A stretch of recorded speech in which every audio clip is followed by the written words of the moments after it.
경쟁심과 이제 소득의 상관관계에 대한 연구도 여기 언급이 되었는데 이거에 대해서 한번 말씀해 주실 수 있을까요? 네. 이 책에서 저도 되게 흥미롭게 이제 번역을 하면서 본 게 이제 경쟁심하고 소득 관계인데요. 왜냐하면 이제 이 행동 경제에서 관심이 많았던 게 남성하고 여성의 임금 차이가 도대체 왜 생기느냐. 이거에 대한 관심이 많았는데 혹시 유전적인 차이에서 벌어지는 건 아닐까? 그래서 이것도 좀 따져봤는데 거의 영향이 없다고 봤습니다. 대신에 경쟁심 차이에서 이 소득 차이가 나왔다. 이런 실험 결과가 나온 거예요. 그러다 보니까 여성과 남성의 임금 차이도 결국 경쟁심의 차이에서 나타났다. 그러니까 여성이 상대적으로 남성보다 경쟁심이 적었다는 거예요. 제가 주변에 얘기를 해보면 여성분들이 그 말이 안 된다고 주장을 하시던데 어쨌거나 이제 실험 결과로 이렇게 나왔다는 겁니다. 그렇다면 우리가 궁금한 건 남성과 여성의 경쟁심 차이는 도대체 어디서 나올까? 이게 궁금하잖아요. 이것도 실험을 해본 결과들이 나오는데요. 결국은 각 사회가 가진 문화의 차이에서 나온다. 예컨대 이제 모계 중심 사회가 있어요. 그러니까 지금 살고 있는 우리 현대 사회는 거의 우린 다 북의 중심 사회잖아요. 모계 중심 사회가 있어서 그쪽에다 이제 실험을 해봤습니다. 인도 북동부에 카시족이라는 상당히 꽤 규모가 큰 모계 중심 사회가 있는데 거기서 실험을 해봤더니 여성들이 더 경쟁심이 높다는 거예요. 그러니까 이 문화의 차이에서 경쟁심의 차이가 나온 것 같다. 이걸 또 실험으로 내신 분이 이제 샌디에고 대학의 유리 그니지라는 분인데 이게 행동 경제에서 엄청난 반향을 일으켰다고 합니다. 그러다 보니까 북의 사회에서는 성평등도가 좀 높다고 하는 북유럽 국가들도 뭐 실험을 해보니까 나이를 막론하고 여성이 남성보다 경쟁심이 적더라. 뭐 이런 실험도 나왔다고 합니다. 그러니까 결국 이 모계 사회냐 북의 사회는 하는 이제 사회 문화적 차이에서 경쟁심의 차이가 나왔다. 그 경쟁심 차이는 결국 남성과 여성의 임금, 소득 차이까지 불러일으켰다. 이런 내용들이 소개가 되고 있습니다. 이제 경쟁심이 원인이 되고 이제 소득이 이제 결과가 되는 그런 관계라고 볼 수가 있겠네요. 예. 저는 또 개인적으로 흥미롭게 봤던 부분이 날씨가 의사 결정의 질에 영향을 준다. 뭐 이런 내용이 있었는데 저도 이제 책을 번역하다 보니까 요 내용이 상당히 흥미로웠는데요. 일단 합리적인 개인이라면 날씨가 춥거나 덥거나 이게 그 선택의 차이가 있으면 안 되죠. 경제적인 선택이요. 뭐 심리적인 선택 이런 거 말고 예를 들면 이제 가격이 오르면 사과 수요가 준다. 뭐 이런 식의 이제 경제적 선택 관계가 있다고 보면 이게 날씨가 추워도 더워도 그 선택의 방향은 똑같아야 된다는 게 이제 이 경제학에서 얘기를 하는 겁니다. 그러니까 날씨가 더우면 가격이 올라도 사과 수요가 늘어난다. 그러면 이 경제 이론을 전개를 할 수가 없는 거예요. 그런데 이제 행동 경제학에서 이제 실제 현장에 있는 실험을 좀 해봤어요. 그랬더니 날씨가 더울 때 위험을 회피하는 결정을 더 내린다. 이런 결과가 나왔습니다. 그러니까 기온에 따라서 위험 선호가 달라진다는 거예요. 만약 이게 다 맞다면 확대 해석한다면 뭐 이런 얘기도 할 수 있겠죠. 그러니까 주식 투자에서 날씨가 영향을 미칠 수 있다. 예컨대 위험 자산이잖아요. 주식은 주식 투자를 할 때 추울 때는 주식 투자를 더 하고 위험 선호를 더 할 테니까. 근데 더우면은 위험을 회피하는 결정하니까 더울 때는 투자를 덜 하고 뭐 이런 얘기까지 될 것 같은데 실제로 거기까지는 사실 아직 실험은 안 해본 것 같습니다. 근데 날씨가 의사결정에 영향을 미칠 수 있다는 게 미국의 여러 실험을 통해서 이 책에 또 소개가 되고 있습니다. 왜 그런 현상이 일어날까요? 이 책에서 설명을 하는 거는 약간 심리적인 영향이 있다. 뭐 이런 쪽을 이제 설명을 하고 있습니다. 그러니까 자기가 응원하는 팀이 이기면 기분이 좋으면 적극적인 결정을 하는 것도 이제 사례로 좀 나오거든요. 그러니까 날씨도 전반적으로 더우면 심리가 좀 침잠해지고 그러면 또 위험한 걸 좀 피하고 싶은 생각이 더 많이 생기는 거 아닐까? 뭐 이런 식으로 좀 설명을 하고 있습니다. 그리고 이 책의 또 다른 내용 중 하나가 그 사소한 채용 조건 하나로 이제 유능한 인재가 더 많이 지원할 수 있다. 이런 내용이 있는데 이것도 궁금합니다. 네.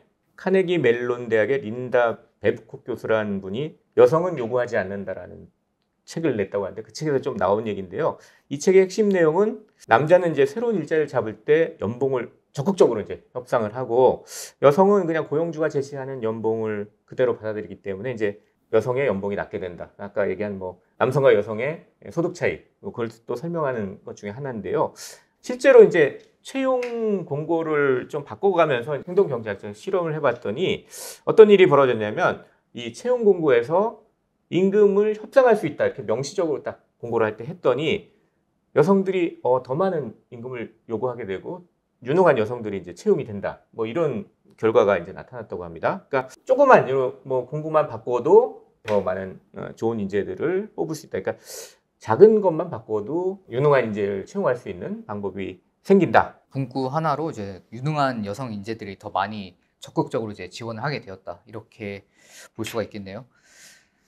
그리고 이제 확실히 이게 직장인을 위한 행동 경작 이런 책이다 보니까 이제 직장에 관한 이야기가 많이 나오는데 이제 연말이나 이제 연초에 특히 많이 민감한 것이 이제 뭐 성과급, 뭐 보너스 이런 얘기잖아요. 네. 임금을 높여주면 생산성 증대에는 큰 영향이 없는데 이제 팀 보너스를 주면 생산성이 증가된다. 뭐 이런 얘기가 있습니다. 이제 약간 오해할 수 있는 내용인데요. 일단 뭐 임금을 높여주면 생산성 증대에 영향이 좀 적다. 뭐 이렇게 해석을 할 수도 있는데 사실 그 얘기는 아니고요. 임금을 이렇게 조금씩 높여주면 생산성이 늘어나는 건 당연히 맞는 얘기죠. 근데 그게 아니라 너무 높게 제시하면 오히려 이제 긴장하고 실수를 많이 해가지고 생산성 증대가 없을 수 있다. 뭐 이런 실험 결과를 하나 제시를 한 겁니다. 축구 선수 얘기를 여기서 예를 들어놨는데요. 그러니까 뭐죠? 승부차기를 할 때 골을 넣어야지만 승리한다. 이런 아주 중압감이 있을 때는 세계적인 선수들도 실수를 많이 한다는 거예요. 그런 정도로 이렇게 상당히 중요한 결정할 때 거기에 엄청나게 돈이 걸려 있다. 즉 임금을 엄청나게 많이 줬다. 그러면 실수를 하는 경우가 많고 그러면 오히려 생산성 증대에 마이너스가 된다.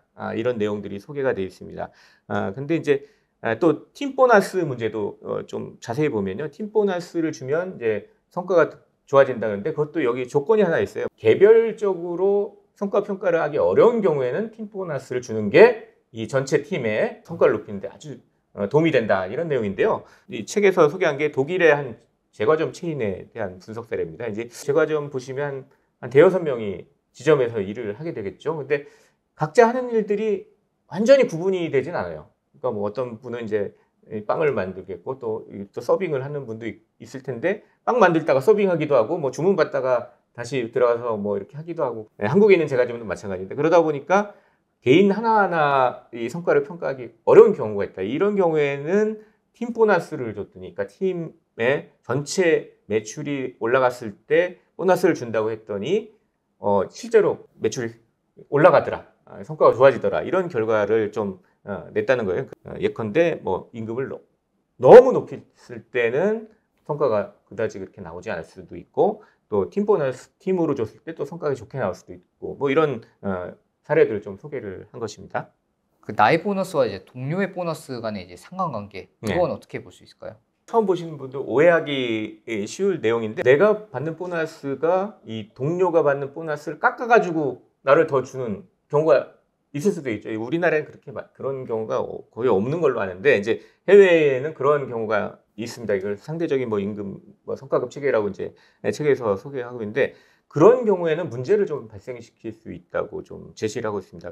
왜냐하면 내가 받는 보너스가 순전히 나의 노력으로만 점점 플러스가 된다 그러면 내가 열심히 일할 인센티브가 있겠죠. 근데 내가 받는 보너스가 다른 사람의 성과가 안 좋으면 그거를 깎아서 나를 더 많이 준다? 그럼 약간 공정성에 대한 생각을 좀 하게 되죠. 이게 정말 공정한 걸까? 이렇게 생각을 하겠죠. 그러다 보면 서로 이 일을 좀 조절을 해가지고 나만 성과급을 받는 건 안 하겠다. 뭐 이런 식의 일도 생길 수 있다는 거예요. 그러다 보면 전체 생산성이 떨어지는 그런 일도 생길 수 있기 때문에 그런 건 좀 유의를 해야 되겠다. 이렇게 좀 제시를 하고 있고요. 보상이 너무 큰 경우, 조그만 일에 대해서 보상이 너무 큰 경우, 이럴 경우에도 긴장하고 실수를 해서 성과가 높아지지 않을 수 있는 경우도 있고요. 그래서 중요한 건 뭐냐면 성과급이 공정성을 훼손했을 때는 오히려 생산성을 감소시킬 수 있다는 그런 행동 경제학적 실험 결과가 나와 있다는 거니까요.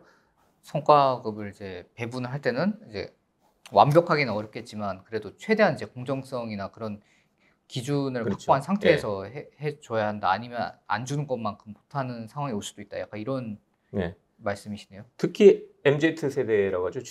젊은 세대들은 특히 공정성에 되게 민감하거든요. 그러니까 공정성을 훼손하는 방식으로 어떤 조치를 하는 거는 회사의 그 생산성을 갉아먹는 그런 결과를 나타낼 수 있다는 걸 항상 명심해야 될 것 같습니다.